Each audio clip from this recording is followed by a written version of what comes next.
Welcome to Kingdom in Context. The Creator never intended for us to be confused by His words. He gave us His words of life, and He gave them in context, to be understood and beneficial to our walk with Him. This channel's goal is to bring clarity to some of the misconceptions that have formed over time among believers and taught by others, however innocent and well-intended. The Scriptures make complete sense when we keep them in context of His coming kingdom and His coming King, Jesus the Messiah. If you're blessed by what we're doing with this channel and feel led to support us, visit the video description below where we have a PayPal option, a monthly Patreon option, or a traditional P.O. Box address. Thank you, and remember, context creates comprehension.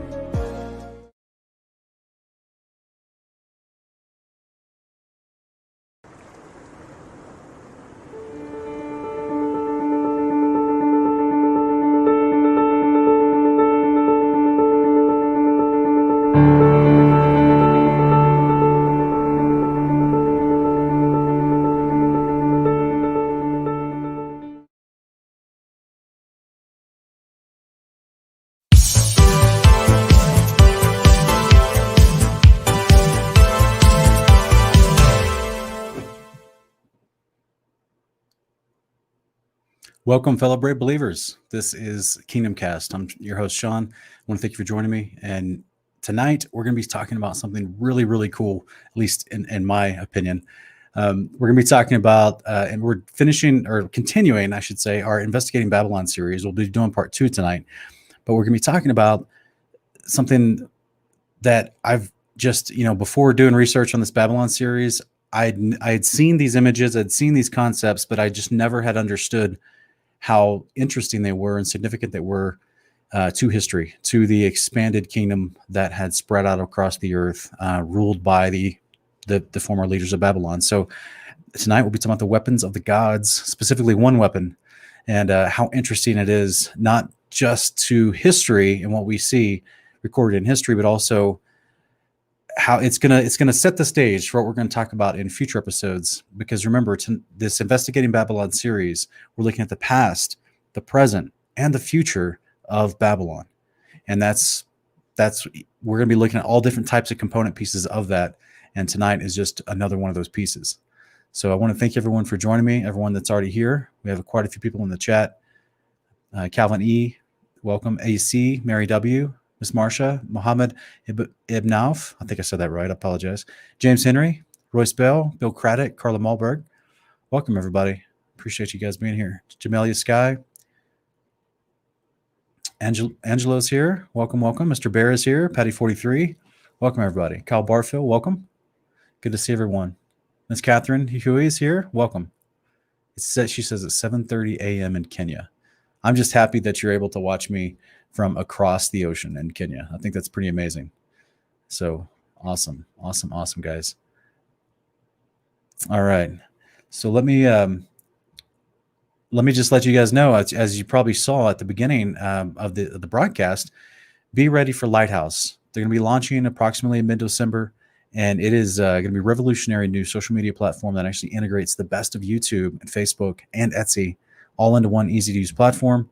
It's going to be revolutionary for small businesses, for online sellers, for brand influencers that want to connect with other people and grow their audiences, and more. And for folks like myself, you're watching this on YouTube. For most of you, content creators that upload videos to both YouTube and Facebook, DLive, BitChute, Brighteon, all those platforms that they're trying to get their message out. They can do that with Lighthouse too, but they can also connect their product, their video that they've created. They can connect with other content creators and help promote that video for free, or with other online sellers and help actually make extra revenue by the products that are being sold while their videos being displayed. So there's so many options that's been created through lighthouse.com that's going to help people establish their dreams and establish what they want to do, whether it's creating video content or creating an influence online with your message, or just through online selling of your homemade products or your company's products. Depends on, even if you're a small to medium sized company, or it'll still help you catapult your reach to a new customer base. So super excited about it. Be looking forward. It's lighthouse.com, and it's going to be launching soon, guys. We're excited about it.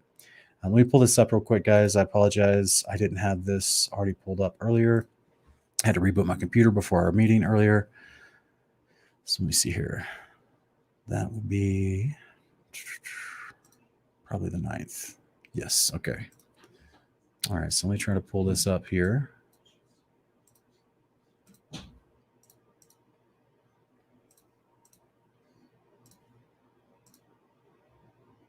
All right. So as you can see, yeah. Yeah, I appreciate it, AC. I appreciate it. People are looking forward to going over to Lighthouse. That's, I mean, hey, just like Sean M, Etsy shop transfer, not a transfer because Etsy has very specific guidelines and policies, but you'll definitely be able to take all your products you have on Etsy and you'll upload them much fast. In fact, you could probably upload 10 products in the time it takes you to upload one product on Etsy. So people that are bringing their store over from Etsy or from Amazon sellers, it'll be super easy for them to establish their store on Lighthouse. Very, very easy. Yeah, absolutely, guys. Kyle, I appreciate it. That's the goal, brother. Hopefully, people will want to move over to Lighthouse. That is the goal. They'll see that they're not going to get censored over there. They're not going to get deranked in their actual video content. They're not going to have to put out 12 videos a week just to get into the algorithm rotation on like YouTube does. They're not going to, you actually can be evaluated on your content and how people respond to your content, as opposed to playing all these specific games within YouTube and then not saying the right word and getting banned or demonetized because you said the wrong word or something like that. That none of that nonsense is going to be on Lighthouse. It's going to be super, super simple for people to use and grow again. So be excited, guys. Tonight, part 2, investigating Babylon. Let's look at some of the concepts of Babylon. Now, as we talked about previously, we will review scripture, but this, obviously all of it centered around the story of the initial building of the kingdom and the tower, the city of Babylon post-flood, a couple hundred years after the flood of Noah. So all of it's based and centered around scripture. But we have lots of history that was not recorded in the scriptures that give us great indications about that time period, that region, that era, and we're going to be talking about some of those tonight. Genesis 11, 8-9. So the Lord scattered them abroad from there over the face of the whole earth. They stopped building the city. Therefore its name was called Babel, because there the Lord confused the language of the whole earth. And from there the Lord scattered them abroad over the face of the whole earth. So the guys, this is the scattering that happened with Babylon. They were trying to build this, trying to create their own authority. Sorry, one second. But the Father did not want them to continue this. So therefore he scattered them. So therefore they stopped building the city. That doesn't mean that they stopped behaving according to the ways of Babylon. And it doesn't mean they stopped building other cities. They just stopped building that city. He thwarted their efforts in that specific region and place. But these people that were spread out, it doesn't say anything about them converting to the ways of Yahweh and coming into repentance. It doesn't say that they stopped their bad behaviors or their religious idolatry or their pursuit for total control and power and authority over themselves. It doesn't say any of that. It just says Father stopped what they were doing in that place, that region, that location, building that city and that tower. So therefore, that people group, now not being able to communicate with each other, spread abroad over the face of the earth, went back to their lands where they originally were pulled from. Because remember, these were people that were pulled together that were already expanding, because this is what the book of Jubilees tells us, right?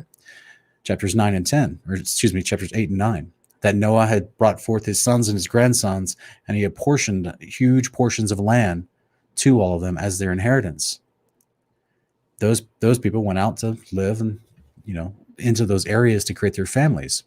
So therefore, when a centralization of power and peoples became what we were reading in Genesis 11 as ancient Babylon, those peoples were drawn from the areas they had been living for the past few hundred years in order to help build the city and this tower.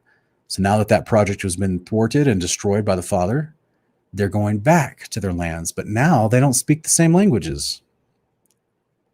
Now they all speak different languages. So therefore you have a different culture that develops for every people group that went back to their different regions they were living in. And that's what we're going to look at, some of those cultures tonight. We're going to look at 3 of them specifically: India, Egypt, and Greece.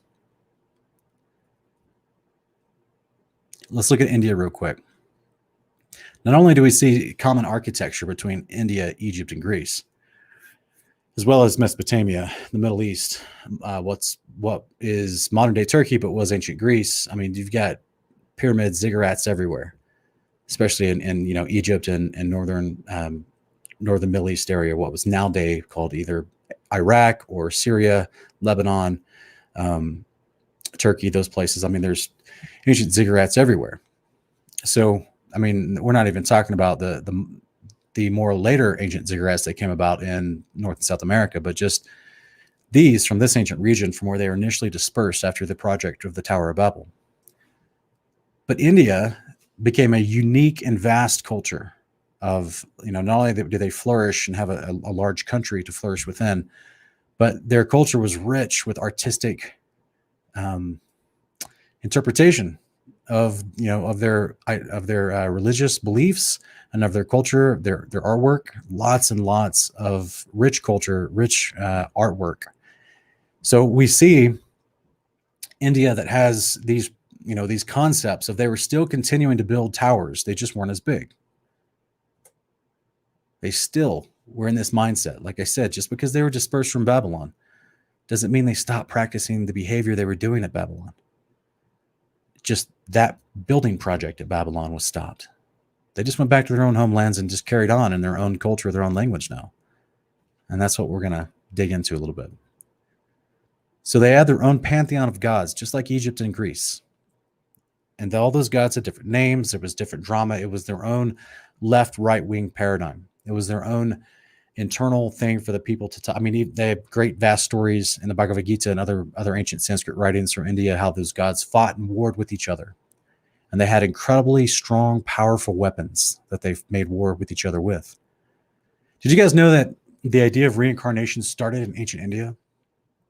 And it was actually something that these gods, by the way, this god here, Shiva, that you're looking at, he was supposedly 7 to 8 feet tall. Yeah, I'm going to suggest these gods, and this is consistent with much of the artwork in ancient India, is that these gods that they worship, not only were many of them of the actual Aryan race, but they claimed to be Aryans, but they also were 7, 8 feet tall. So this is where you would naturally, if you understood the Old Testament and understood what's mentioned about the Nephilim post-flood, especially when we dig into Genesis 10, and you line that up with Deuteronomy 2 and 3 and other places, you start to realize, okay, yeah, there was a lot of the proliferation of Nephilim post-flood of these giants were happening in many of the cultures. Greece and Egypt are replete with them, as well as India. But these gods had weapons that were always a part of them. This particular one here, this particular god is called Durga. And he is riding an elephant, guys. How big is an elephant? That's not a baby elephant. Yeah, you're right. You're right, Royce. There's nothing new under the sun. This is why we're going to see the commonality between Egypt, India, and Greece as it pertains to them practicing the same things that ancient Babylon was doing. They just took it to their new land, or they took it back to their homelands and carried on with their own distinct culture and language. But I want you guys to take quick notice here. This is Vajra. He was considered the weapon of Lord. Excuse me, I meant to say his name is Indra, not Durga. And he was considered to have this powerful weapon in his hand. It's not in his right hand, it's in his left hand. The one that kind of looks like this. I don't know if you can see that or not. And supposedly could destroy the enemy in the form of an attacking flying machine. But it also had the ability to cause rain and was a symbol of fertility. The Vajra itself is a thunder of 1,000 blades, is what they called it, forged from iron or gold and mixed with bronze or stone. You guys, the literal word Vajra in ancient Sanskrit means thunder of lightning. So what's interesting here is this particular weapon is what was called the Vajra. And this has been found in archaeology all throughout India and many other countries in that region, and even north of that region throughout Asia. There's many, many examples of the Vajra with different styles. Now, this style up here in this picture in the green looks a little bit more than like the picture that we just saw, but there were other artistic styles where it started the little blossoms, if you will, around the interior blade started to curve around it almost like claws. So it just depends on the style of the Vajra that they've uncovered and dug up. Here's a big one. Do you guys see the people sitting down next to this big Vajra they found? Look at the scope and the size. There's a guy in a pink shirt on the bottom left, and in the back right, there's a guy in a black shirt, and you can see his hair peeking up above the interior opening of that Vajra. This was found in Nepal, in the mountains of Nepal. Big Vajra. This was a powerful weapon, was considered one of the most powerful weapons of the gods in ancient India. And it could control and send an attacking flying machine. We're going to get to that later. In Sanskrit, the Vajra means a thunderbolt or a lightning bolt. Here's a different version. Very artistic, very unique. But there's a reason for it, and we're going to explain. Here's a couple of Vajras that have various designs that are in a museum in India. As you can see, one of them is kind of flat, kind of two-dimensional design, and another one is got more of a three-dimensional shape to it. Lots of different versions of the Vajra. It's not about the design, it's about what it was supposed to have done. Here's another artistic one that was found in Tibet. This one's very ornate. I doubt this one was actually used for war or anything, but very ornate. Do you guys see the Vajra in his hand? This is ancient Shiva. This is the god Shiva. You got the serpent wrapped around his neck. He's got the half moon, all the symbolism of Isis, of Egypt. He's sitting with what does that look like in his hand, guys? Put in the chat if you know what that is in his hand. What do we commonly call that? Exactly, where spell. This is all the same stuff that they were using. They just brought it back with them. It's the same concepts. This is why we're going to see it in all these different cultures. Yes, they were gigantic.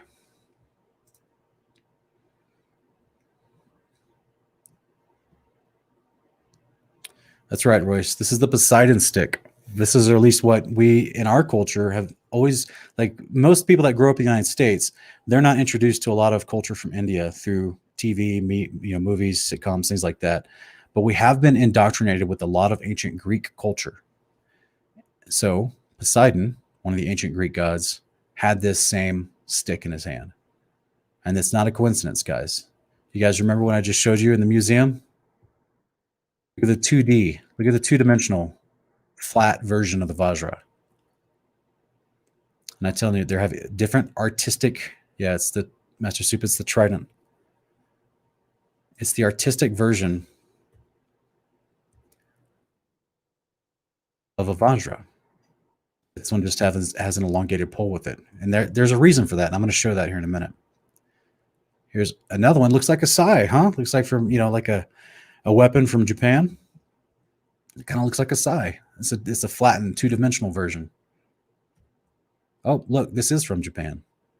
This is a more traditional looking Vajra from ancient India, but it was from ancient Japan. How interesting is that?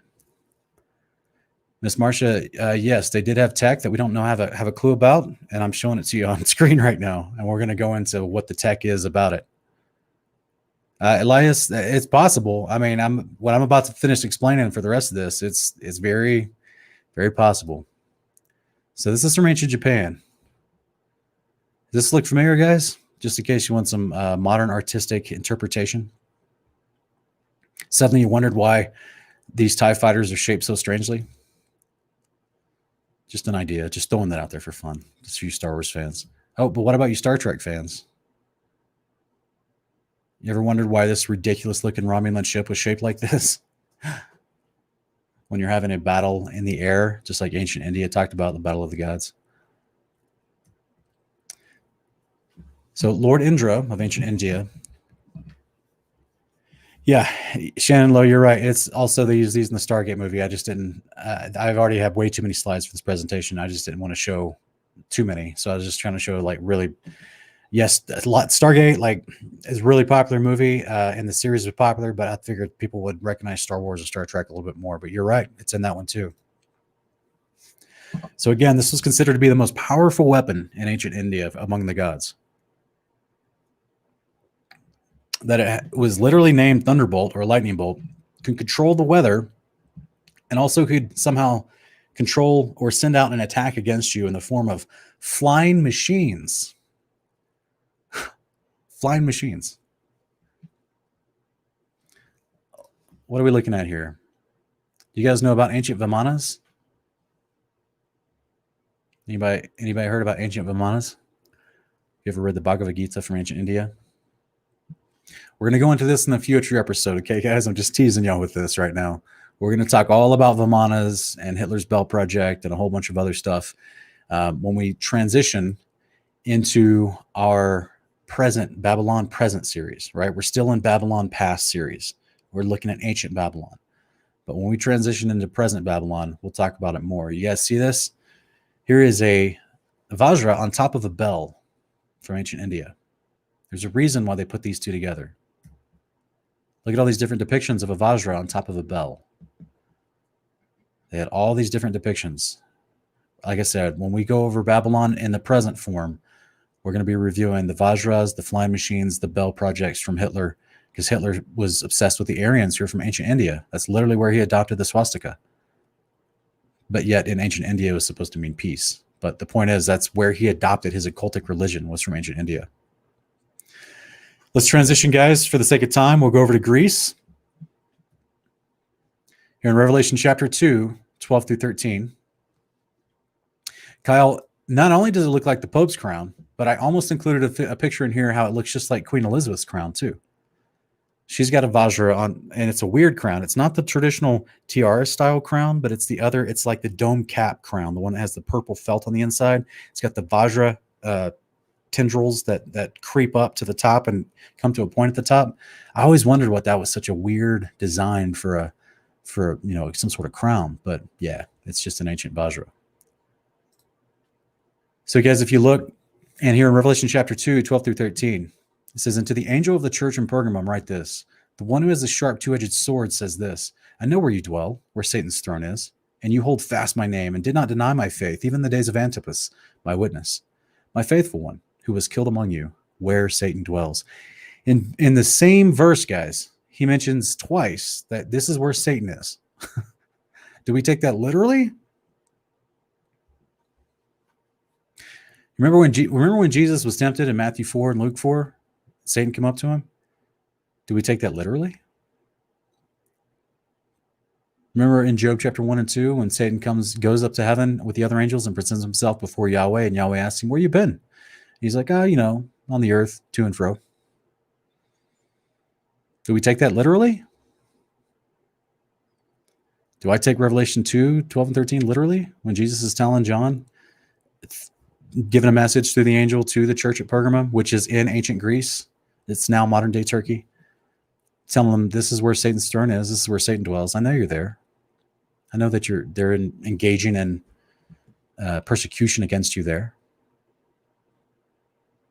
Do we take it literally? So this was the temple of Zeus, also considered Satan's throne, in Pergamum in ancient Greece. Here's supposedly, remnants of one of the temples to Zeus, and supposedly this one is of Pergamum, of that stone structure I just showed you the drawing of. Here's a replica that they've made and put inside of a museum, the Temple of Zeus. Here's a replica they made for Obama's speech, one of his speeches several years ago. But that's a little here nor there. Let's talk about Zeus. This is ancient Greece. We were talking about ancient Shiva and Lord Indra from ancient India a minute ago, and this powerful weapon they had. Do you guys look at it? Look what's in his hand. Do you guys see what's in his hand?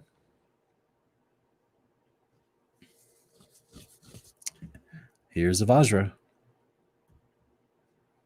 Here it is again. Here he is again with the Vajra in his hand. Guys, but ancient Greece called this his thunderbolt. You guys remember what the word Vajra means in ancient India in Sanskrit? It means thunderbolt. It's the same thing, guys. They're everywhere. Here's a coin from 6th century BC. So it's the thunderbolt, the Vajra on a coin from ancient Greece. Here it is again. Here is a literal coin of Zeus, supposedly, holding a staff with a Vajra on it from ancient Greece. Thunderbolt. Oh, by the way, just for fun, here's Emperor Palpatine with lightning coming from his hands. Remember in the storyline of Star Wars, how he was supposedly the most powerful because lightning could come from his hands? Nobody else could do that.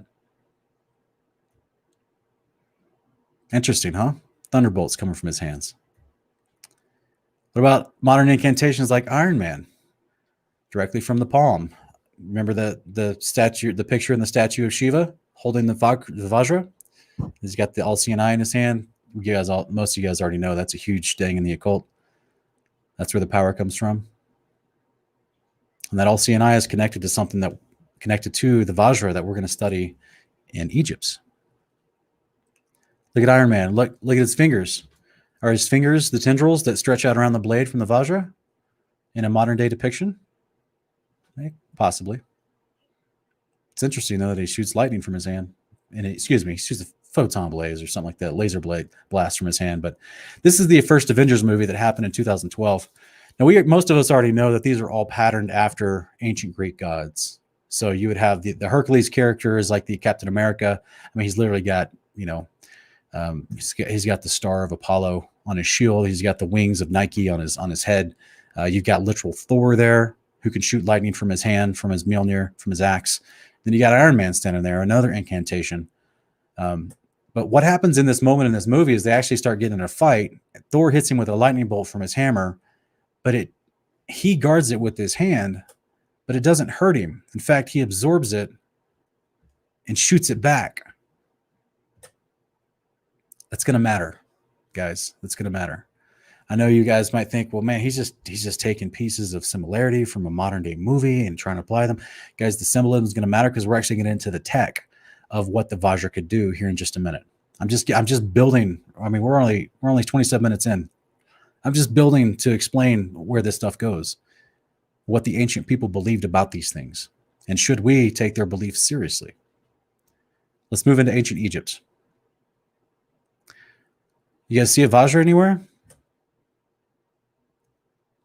You guys know who this is in this boat? This is Ra, head god of ancient Egypt, sun god. Serpent wrapped around the sun on top of his head. You got the eye of Ra behind him. You got the Benu, or the, what's it called? The not the ibis. Or is it Ibinu or something? The Benu is behind him. That bird supposedly it represents resurrection.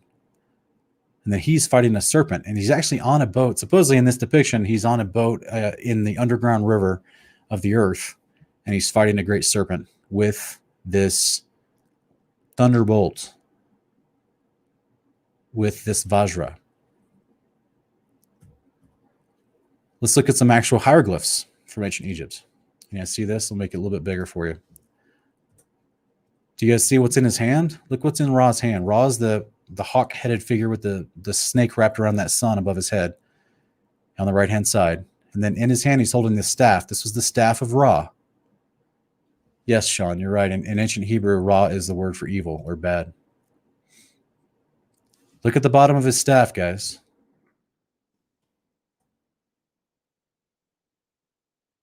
This is the staff of Ra that carried great power, that he could fight other monsters with great power. And it actually helped him control the eye of Ra. That's in the myths. I'm not going to put that on screen because that's actually just in the myths of ancient Egypt. So it's hard to verify, but that's what they claimed. Here's another depiction. See the staff of Ra being held by this guy on the wall. There's the Vajra at the bottom. Remember, it's various depictions. And you might be saying, well, Sean, that doesn't look like exactly like the other Vajras. It's much more simplistic. Well, I mean, and it's upside down. I thought, but it's his staff, and like the top of it, it's a long staff. It doesn't even look like the trident that much. I'm going to show you guys in just a minute how all this correlates. We're building. Here it is again with Ra again on a tablet that was found. with hieroglyphs on it in ancient Egypt. Here's a Tesla coil in modern day science. This was actually a picture supposedly from approximately the early 1900s. And this was a Tesla coil in one of Nikola Tesla's factories. And the lightning that is coming out around the center rod is coming out in the shape of the Vajra's tentacles, or tendrils, I should say, the shape of like the claw pieces that are coming up around the weapons that we looked at that were recovered from archaeologists.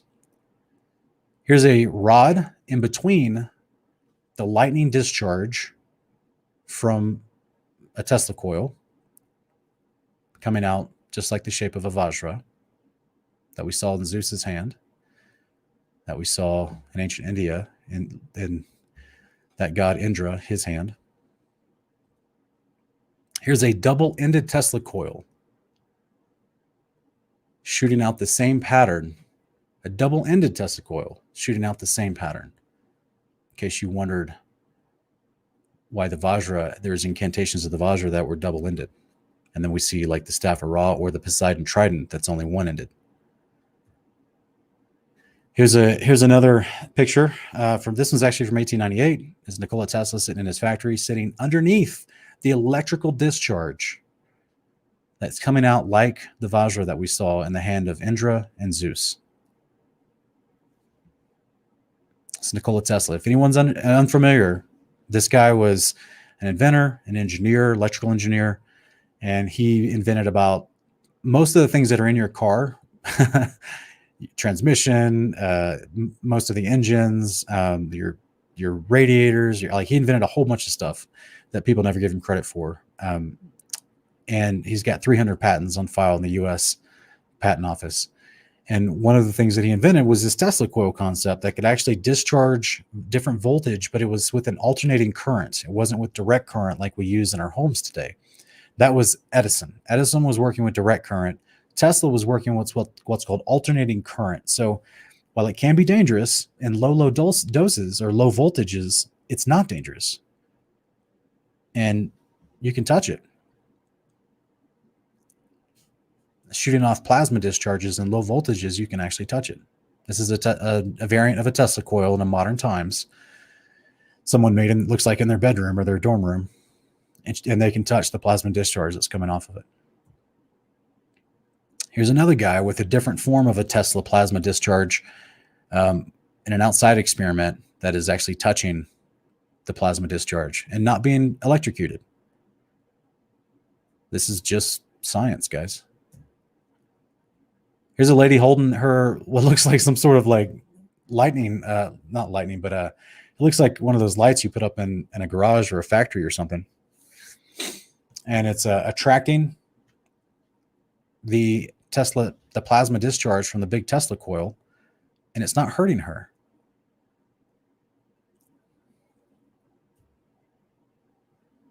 Oh, hang on, guys. I forgot. Let me look at something real quick. I want to show you guys something really cool.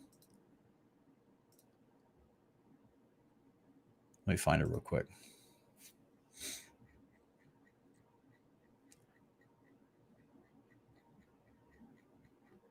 Yeah, there's actually people putting on a demonstration with Tesla coils, and I'm going to find it real quick for you. Sorry. I was, like I said, I had to reboot my computer. Okay, 1 second here. Let me pull this over. Doesn't matter if you can see it or if you can hear it or not. The sound's not important. You guys see this? All right, so there's two people. They built a platform on top of two Tesla coils, and they painted them red and blue. And they have these special suits that they put on in order to, just for layman's terms, to buffer the energy of the Tesla discharges that are coming off of these two Tesla coils they're standing on. These platforms, you see the ladders going up the side of these? These are big Tesla coils they're standing on with ladders going up to the top of them. And they're going to put on a little show once they stand up on top of these and they actually start the electrical discharge through the Tesla coils coming up through their bodies. You guys ready? You guys see this? Isn't that crazy? Look what's in his hand. Does this look familiar?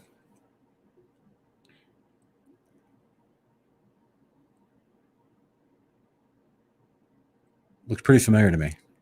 Pretty interesting, huh? So they actually start fighting, showing you that under the right conditions, with the right instrument in their hand, they're not being hurt. You see that? Guys, they're literally shooting electrical discharge at each other, and it looks like lightning. They're not even being hurt. Now he's just zapping him with it, right? That the right tools, the right voltage, you can put on a show. And if the people don't know how you're doing it, they would think these guys are Thor. Yeah, Royce, it does look cool. Yeah, it looks great. It looks fun. But as long as you know what you're doing, like, it's safe because it's safe science. But, you know, if you turned up the voltage, it would be pretty harmful. Their suits couldn't contain it, but they got it at the proper voltage for this demonstration they're doing. But if you had the right tool in your hand and you knew how this stuff worked, because you knew the properties of what a Tesla coil does and how it would discharge energy, and if you could augment or turn up that voltage with the right tool in your hand, suddenly it becomes a weapon, a portable weapon. Why? Because the point of a Tesla coil is that it can actually pull out of the ether, out of the air, it can pull energy.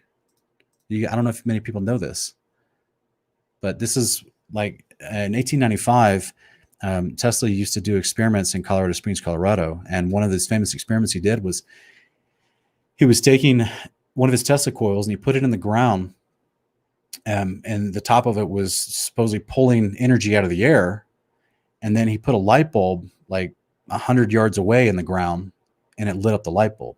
So it was pulling energy from the sky, and it was conducting that energy through the soil to this light bulb that was just pushed into the dirt, and it turned on the light bulb. He was proving that there is this ether that it runs through all of creation, in the sky and in the land. It's being powered by an electromagnetic force, low voltage of alternating current that will not hurt you until it's manipulated in the proper way with the proper tools.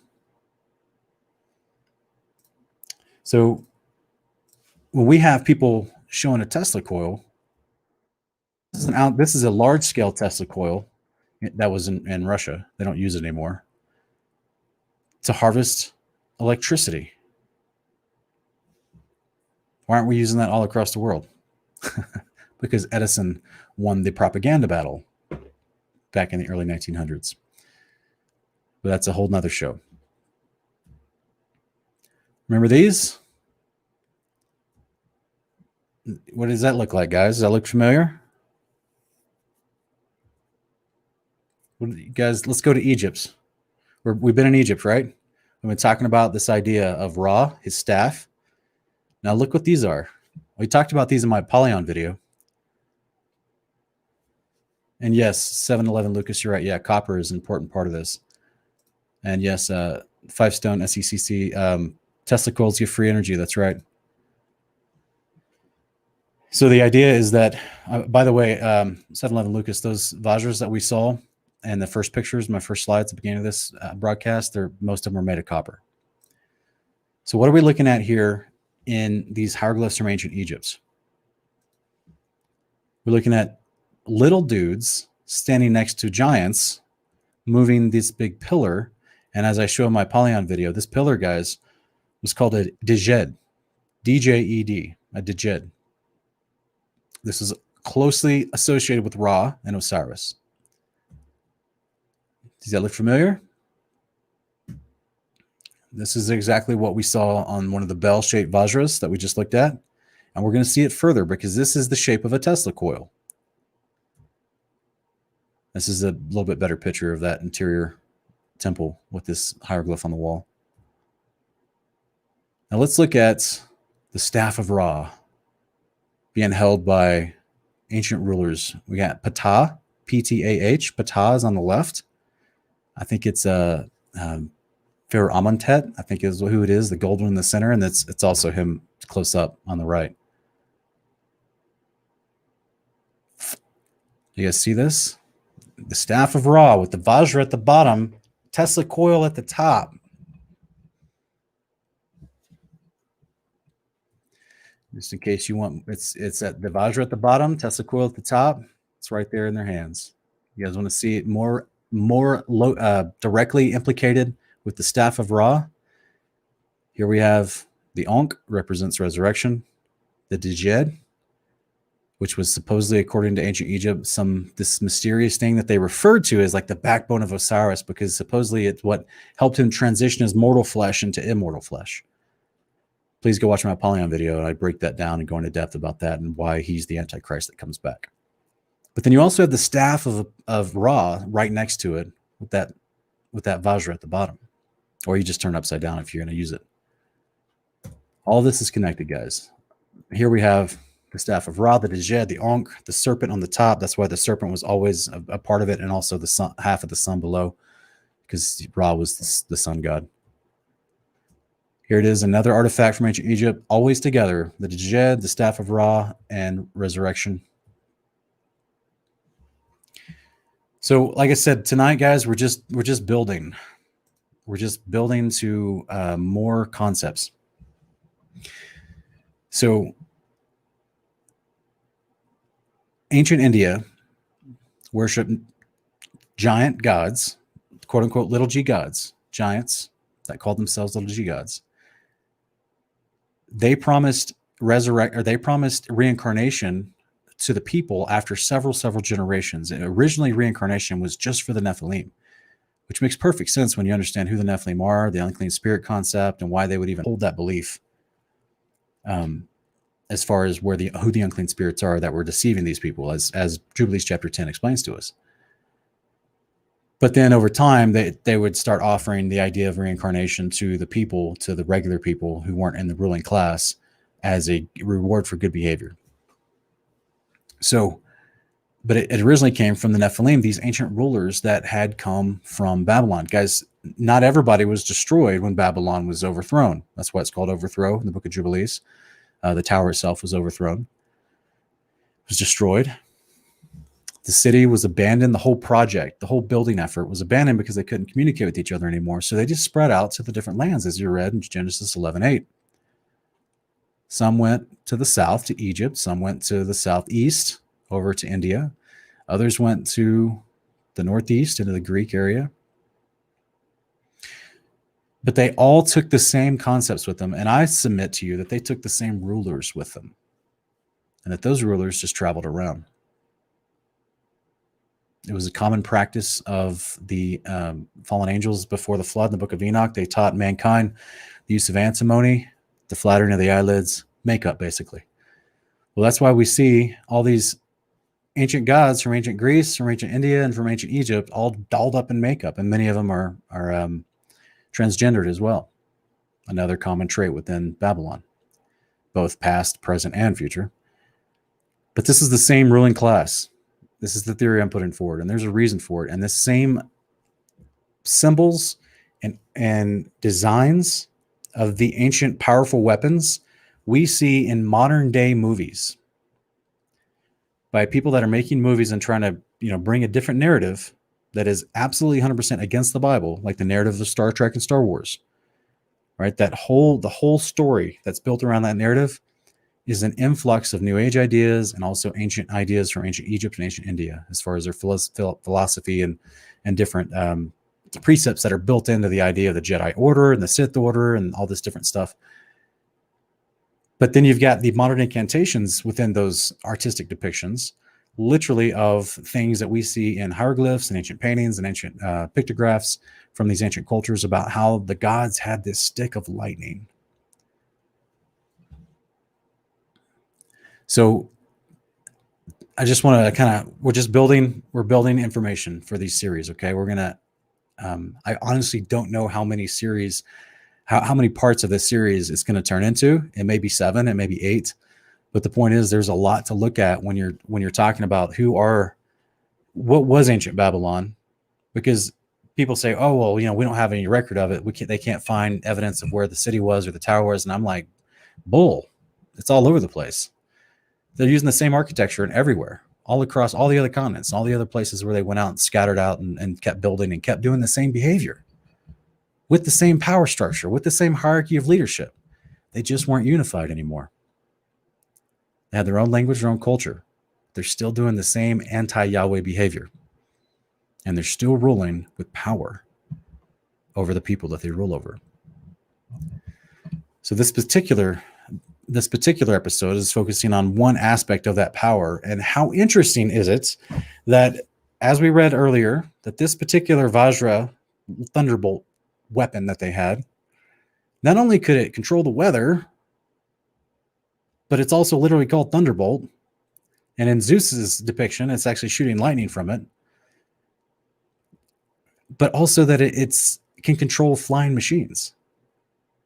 Like I said, we're going to talk about the Vimanas. I know a lot of people are probably interested in that. We're definitely going to talk about that in upcoming episodes, because that's blends right into the deception of today and what's coming. And it's so ultimately, though, there's an ancient story, there's an ancient legend about Ra in Egyptian writings. And it's that the Eye of Ra, which was symbolized with the little eye that you guys see, the Eye of Ra. It's also, if you look at the one that faces the opposite way, it's supposed to be the Eye of Horus. But the Eye of Ra, the one that has the eyelashes on the left-hand side, the one that we saw in the pictograph behind Ra on the boat earlier, when he was holding that Vajra fighting the snake, that is a depiction of his power, of this all-seeing eye. And supposedly, it took on different forms. It wasn't just something that was an eye as a symbol, but supposedly it became an actual animal at times, it became an actual weapon at times, and at other times it was more practical. And we're actually going to talk about that, the Eye of Ra, in the very end of this series. But there's a legend from ancient Egypt about the Eye of Ra and how supposedly he sent it out to punish mankind because of their disobedience at one point. Mankind within his control, within his kingdom, and it started killing way too many of them. So it was an actual thing that went out and did his bidding and physically killed people, and then he had to call it back because it was doing too much.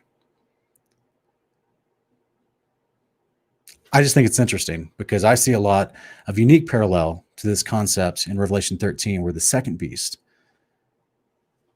creates this image that is patterned after the first beast, and the breath of life is given to that that image that's been created by the second beast, and then that image goes out and persecutes people, forcing them to worship the first beast or killing them, because if they're not worshiping the first beast, they're being disobedient.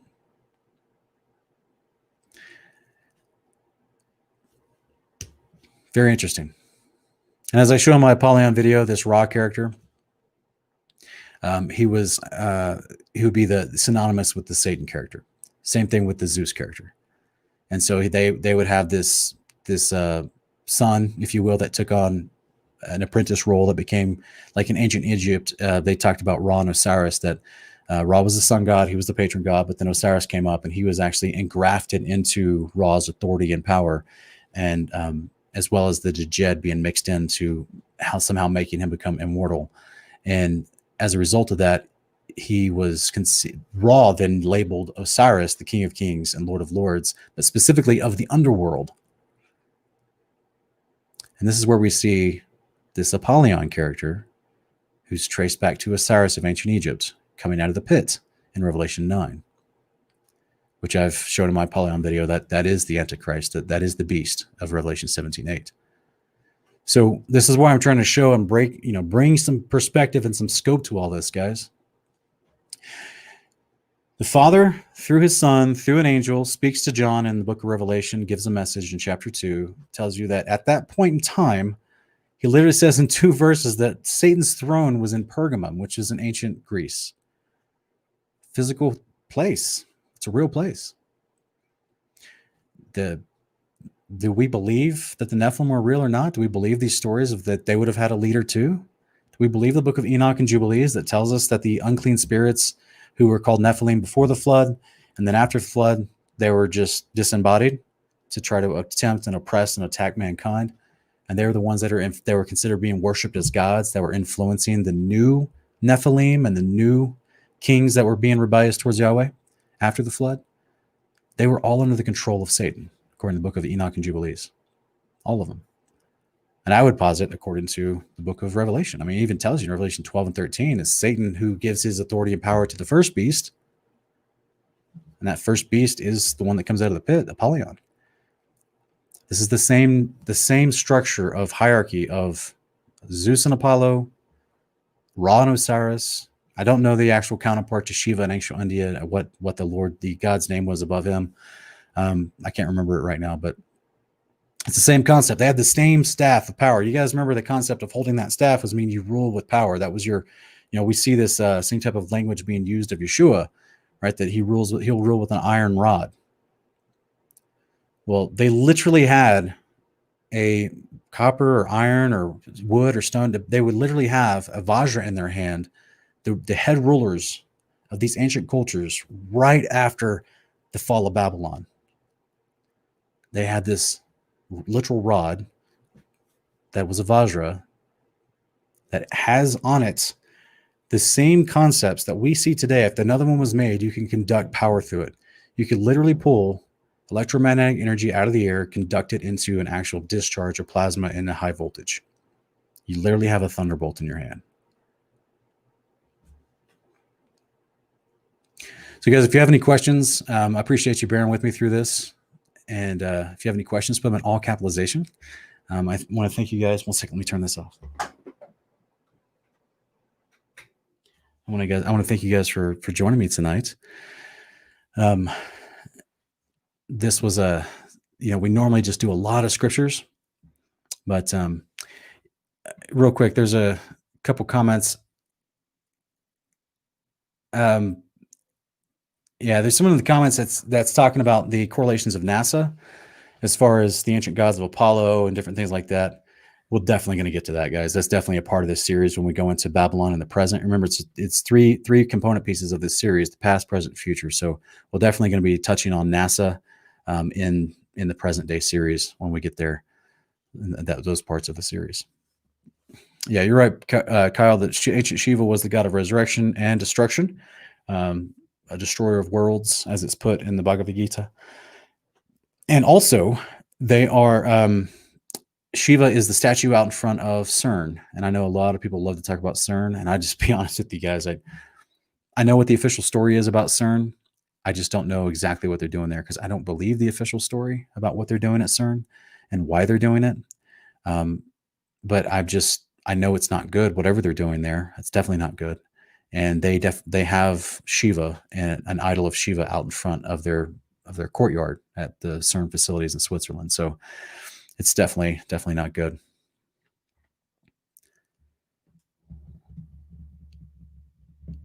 EFT World 2 is asking, Sean, do you think space could be the darkness upon the face of the deep? Or do you think space could be the darkness upon the face of the deep? No. Genesis 1, 1:1 and 1:2 is explained to us in Jubilees 2. There was just a big container of water before the firmament over our heads was made on day 2. So the other layers of the firmament, as Jubilees 2:2 explains to us in other passages, there's other layers of the firmament that were created, which I have tried to show in different series, that it's 6 layers above the layer that was created over us. So there's other layers on day 1. That's the abode of all the angels and their different layers, as well as the Most High, who's on the top layer of those firmaments. The firmament directly over our head was put inside this water chamber that the unformed dirt of the earth was laying inside this big water chamber. So then the second day puts the firmament over our head, divided the waters from the waters. The waters below that firmament receded, the dry land appeared. He then formed the earth on day 3, things like that. See? So that's where I would not say that space is made up for one. There's still waters above the firmament layer that divided the waters above and below. There's still waters above. It's in Psalm 148:4. It's the water that descended in Genesis 7:11 during the flood. So, but that is what we're looking through, is that layer of water when we look at the sun, moon, and stars, and in my estimation, in my opinion. And in fact, I personally, I don't know if I speculate that the sun is either in that second layer or is in that third layer. but I definitely feel like the moon is in the second layer because of people documenting the lunar wave. So I definitely feel like the moon is in that layer of water, and then the sun is higher than it, whether in that layer or in the layer beyond it. And then the stars, as the Apocalypse of Abraham talks about, are in the fifth layer. That's why they look further away than the sun and moon. And that's why we see that looks like the moon's closer, the sun's then further, and the stars are all further than that, because we're looking up through different layers of the firmament, through a layer of water. It's literally what the word heaven means. It's a shomayim in the Hebrew. It's a covering of water. So that's why the firmament on day 2 that divided this big container of water, which was the surface of the deep, this is what was separated. Water below that firmament layer was receded, dry land appeared. The water still above that firmament layer, between that layer and the next layer, is still there. It's a covering of water. This is what 2 Peter 2 talks about, the earth being formed in and out of water. So hopefully that's a good answer for you, brother. Let me see here. Miss Marcia is asking, do I know what a fash? I don't. I can't even say the word. I don't even know exactly how to pronounce that word. You can put it in the comments.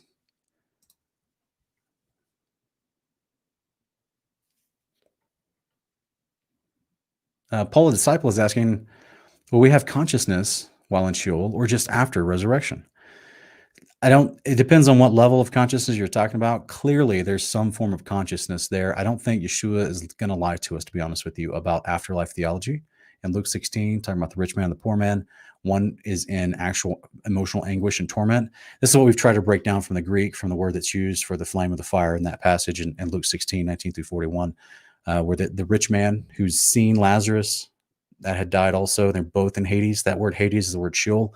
And they're both there, and there's a conversation happening. I know a lot of people say, well, oh, it's just a parable. None of it's real. And I'm like, no, I agree it's a parable, but the Father, through his Son, is not going to be teaching us something that's wrong afterlife theology in a parable. That would make him a false teacher and disqualify him from being the Messiah. So I do believe the descriptions of that parable are legitimate descriptions of what happens to someone after they die. They go to Hades, which is the Greek word for the Hebrew word Sheol. They do have some level of consciousness.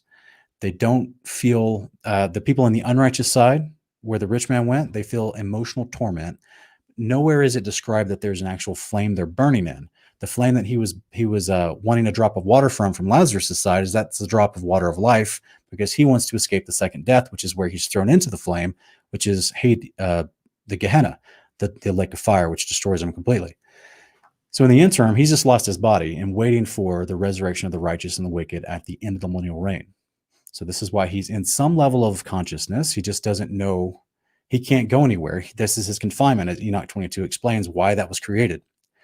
So this is where the soul goes after your body dies and you're waiting a resurrection. Everything's going to be resurrected. All of humankind, I should say, will be resurrected. And this is what Paul talks about in Acts chapter 24, where he says, I was arrested for preaching the resurrection of both the righteous and the wicked. It's just there's timing to these events. People on the good side of Sheol, there's a first resurrection, and that happens at the return of the Lord on the day of the Lord, at the beginning of the millennial reign. At the end of the millennial reign, everyone that lives through the millennial reign, that lives and dies, that's mortal, they're going to go to the good side of Sheol to await the second resurrection of the righteous and the wicked. So that's the great white throne judgment at the end of millennial reign, when all of death, hell, and the grave, all of Hades, all the dead are pulled up before him and stand judgment. That's the resurrection of the righteous. So the second resurrection, they go and they're going to inherit eternal life and get to live in the kingdom. But then the resurrection of the wicked will happen at that time too, and they're going to be standing before Yeshua in a real fleshly mortal body again, so they can stand judgment. And then they're thrown to the lake of fire and distinguish both body and soul forever. So that's when there will be no other form of them being able to exist or think or feel or do anything. But there is emotional torment, not physical torture like the Catholic Church teaches, but according to the Apocalypse of Baruch and Luke 16, Yeshua's parable, there is going to be emotional torment that goes on in the unrighteous side of Sheol. Because like the rich man says in that parable, he knows he missed his opportunity for eternal life. He's begging that Abraham would send Lazarus back to his family to warn his family not to come to that place. See what I mean? Which means to repent, change their behavior. So I can't, there is some level of acknowledgement there. Do you plan activities? No. You're gonna have a family and go to soccer games and have meals and do all kinds. No, it's I don't understand all you're not like Ecclesiastes 9:6 tells you, there's no planning or activity in those places when you die. But all men are appointed for Sheol at death. This is what Psalm 49 verses 15 and 16 tell us. So this is where they all go. That's why Yeshua is telling this parable. This is why they're resurrected from that place when he returns. So there is some level of consciousness. And also in Revelation 6, we see that the martyred, they are asking and speaking about when Yeshua is going to avenge their deaths. That's them dead in Sheol asking, when are you going to avenge our blood? And then they're given white robes and told to rest a little longer, because that's what the purpose of Sheol is supposed to be for the righteous, is a place of resting. They told them to rest a little longer because the resurrection was about to happen. They were given the resurrection robes. This is all happening in the time leading up to the return of Yeshua, the 42 months of great persecution of the saints leading up to the return of Yeshua. So there is some form of consciousness there. I don't know to what extent. Clearly, they're not interacting with mankind anymore, and they're not having their own society there. It's supposed to be just a place of rest. According to the book of Enoch, there are angels there that guard both the righteous and the wicked. It's not like movies and TV and the Catholic Church has described it. It's not like Dante's Inferno. There's not just chaos going on the wicked side with people being tortured or whatever. No, there's angels that guard that whole place. They are they're the wardens, if you will. And those, I think it's Raphael actually is, or is it Uriel? I can't remember. I got to go back to Enoch chapter 19 and 20. But it tells you which angels guard that place. It's a place of order. It's not a place of chaos. So anyway, hopefully that's a decent answer for you, brother.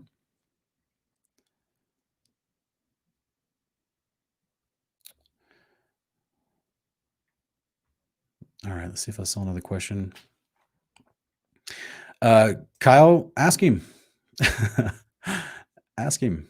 Now, he and I actually are going to do a video together on Lighthouse, I think, soon, but we're not going to be talking about theological stuff. Not for the most part, just because we haven't really planned anything out like that. It's and the reason why I tongue in cheek say ask him is because I get people that tell me all the time I should contact this person or that person, and there's thousands of people on YouTube. There's thousands of other people that have ministries on YouTube or do other videos about topics and stuff, and it's just like I've been, as most of you guys know, I've been helping with the marketing of Lighthouse is about to launch and trying to keep up with as many videos as I can. And it just takes time. This is why you get to a certain point when you're doing stuff like this, you actually have an assistant of some sort, people that can help book and schedule for you and do things like that. And because many times it's not just one thing, it's not just one message or email or phone call. Like sometimes you have to reach out to people 10 times before they even respond to you, if they even want to take you seriously in what you're trying to say. So when it's just one of those deals where, I'd love to collaborate with a whole bunch of other people, but my time is kind of really limited right now. Hopefully, once Lighthouse launches and things kind of smooth out for me and my schedule with how I'm helping them, I'm going to have more time for a lot more collaborations. But what you guys see me doing is the max that I'm trying to do right now. But yeah, I agree with you. I would love to collaborate with a whole bunch of other people. And people email me all the time and they're like, yeah, you should contact this person. And I'm like, if you have the time, I try to give me an introduction if you know them, or if you can reach out to them for me, because sometimes the third party validation helps, and sometimes these people just don't respond. You can't reach out and collaborate with people. They're too busy, or they're not wanting to collaborate for whatever reason. It doesn't mean it's a bad reason. It just means that maybe just isn't their style. Who knows? But yeah, there's a lot of people out there that I would love to have on the show, or I would love to do shows with and talk about certain topics, and brainstorm, kick some ideas back and forth, and look at what the scriptures say and stuff like that. That'd be a lot of fun. Yeah. All right. Stephen Schofield is asking, in John 3, Nicodemus asks about being reborn. Yeshua answers about water and spirit. I believe this is the resurrection. Most think it is while you're still alive. I guess that's what you're trying to say. What say you?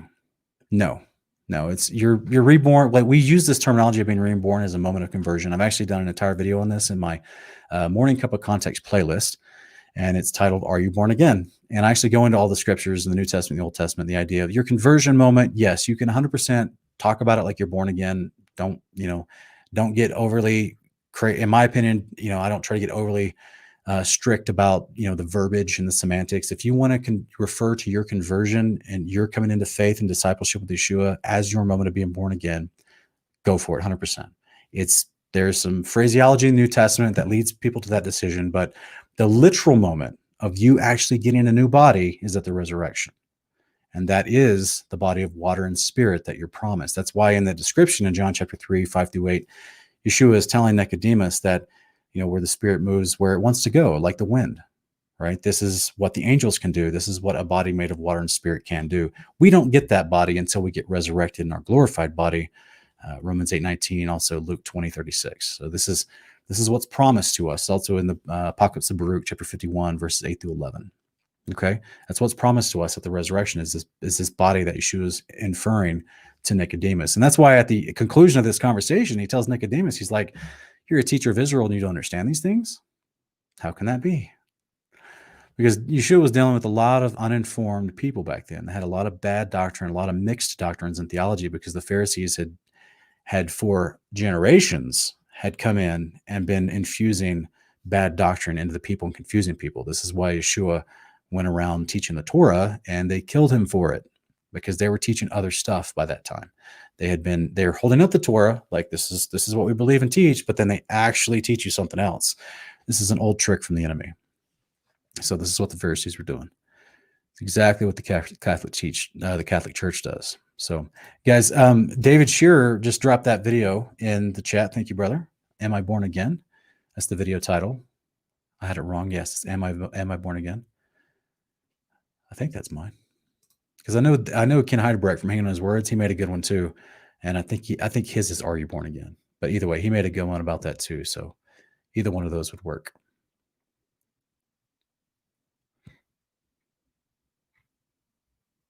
Muhammad Ibn Auf is asking, who is Hadid Rahman in Zechariah 12:11? We can look it up real quick, brother, but I'll be honest with you, I don't know off the top of my head. That sounds like some deep, deep trivia, brother. I love it. I love it. Let's go look at it real quick.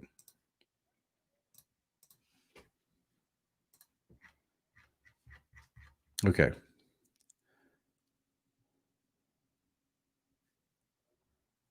All right, so I'll put this on screen so we can all look at it together.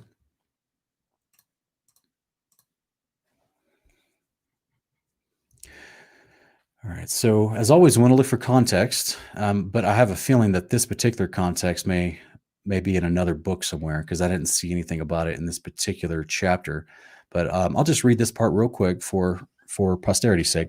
Verse 10 says, I'll pour out on the house of David, on the inhabitants of Jerusalem, the spirit of grace and of supplication, so that they will look on me whom they have pierced, and they will mourn for him as one mourns for an only son, and they will weep bitterly over him like the bitter weeping over a firstborn. In that day there will be great mourning in Jerusalem, like the mourning of Hadad Ramon in the plain of Megiddo. The land will mourn, every family by itself, the family of the house of David by itself, their wives by themselves, the family of the house of Nathan by itself, and their wives by themselves, the family of the house of Levi, and it goes on to list different families. From the context of just this passage, I would suggest that Hadad Ramon is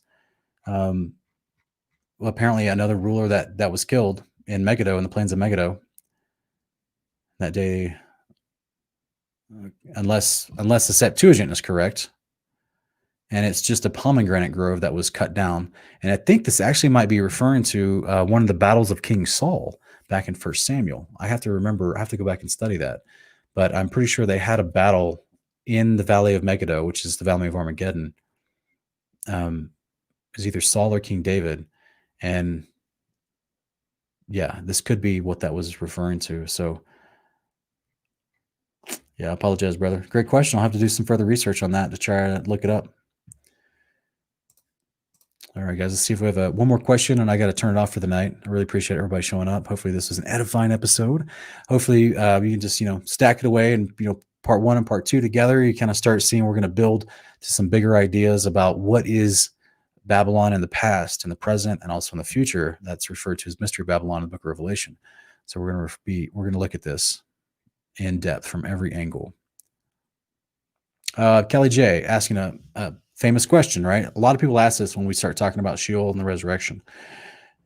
Can you explain Matthew 27:52, where the graves were opened and many bodies of the saints which slept arose? Yes, that's a resurrection moment. But that's not the first resurrection that's defined in Scripture. The first resurrection is defined all throughout Scripture, from Isaiah to Matthew to 1 Corinthians to 1 Thessalonians to Revelation, happens only at the last trumpet at the second coming of Yeshua. And that's a special resurrection where the dead in Christ get an eternal glorified body. Okay, that's a quick bumper sticker phrase. There were other resurrections that happen all throughout Scripture. In fact, there's 10 of them. And the one that you mentioned, that's just one of them. So, from the Old Testament with Elijah, Elisha, all throughout the Old Testament, up to Yeshua resurrecting people, up to, Paul raising someone, fell out of the window. But this moment here, when Yeshua is resurrected and these other saints which had slept arose and walked about the city, that's just what we would consider a regular resurrection. So those people were resurrected back to their mortal bodies, lived out just like Lazarus. You remember when John chapter 11, Lazarus was raised from the tomb after 4 days by Yeshua? He was eating with them in the next chapter. He's sitting and eating with them.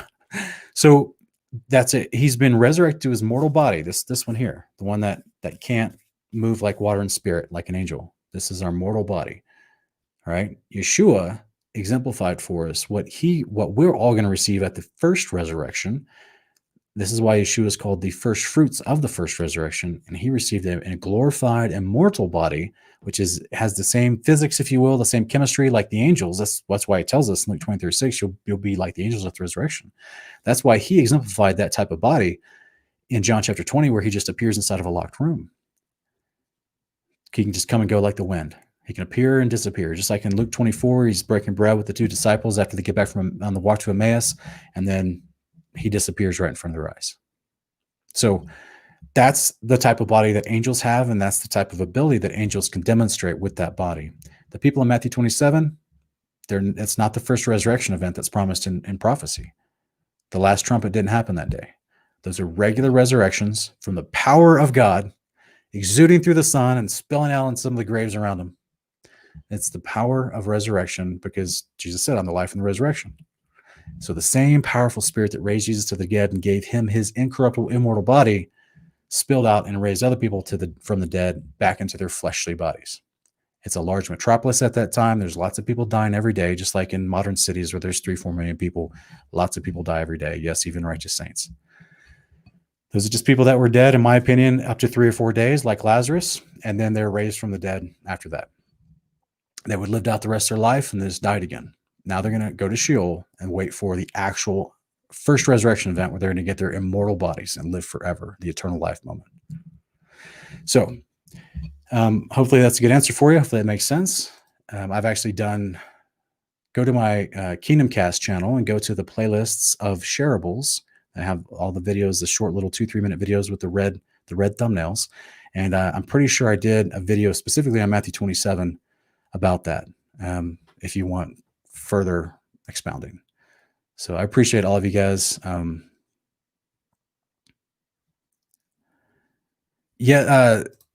Tulipon, yes, I do. I'm actually going to do a show on it in the future. I actually did this in my seminar last year with the prophecy seminar I did, going over 2nd Esdras and the 12 and the eagles and how it relates to Revelation and stuff. So unfortunately, it's a much longer answer than right now, and I have to break out a lot of scriptures for you, but I have to end the podcast right now. So yeah, that is that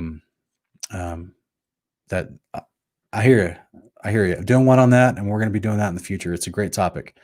So I think it's much easier than people make it.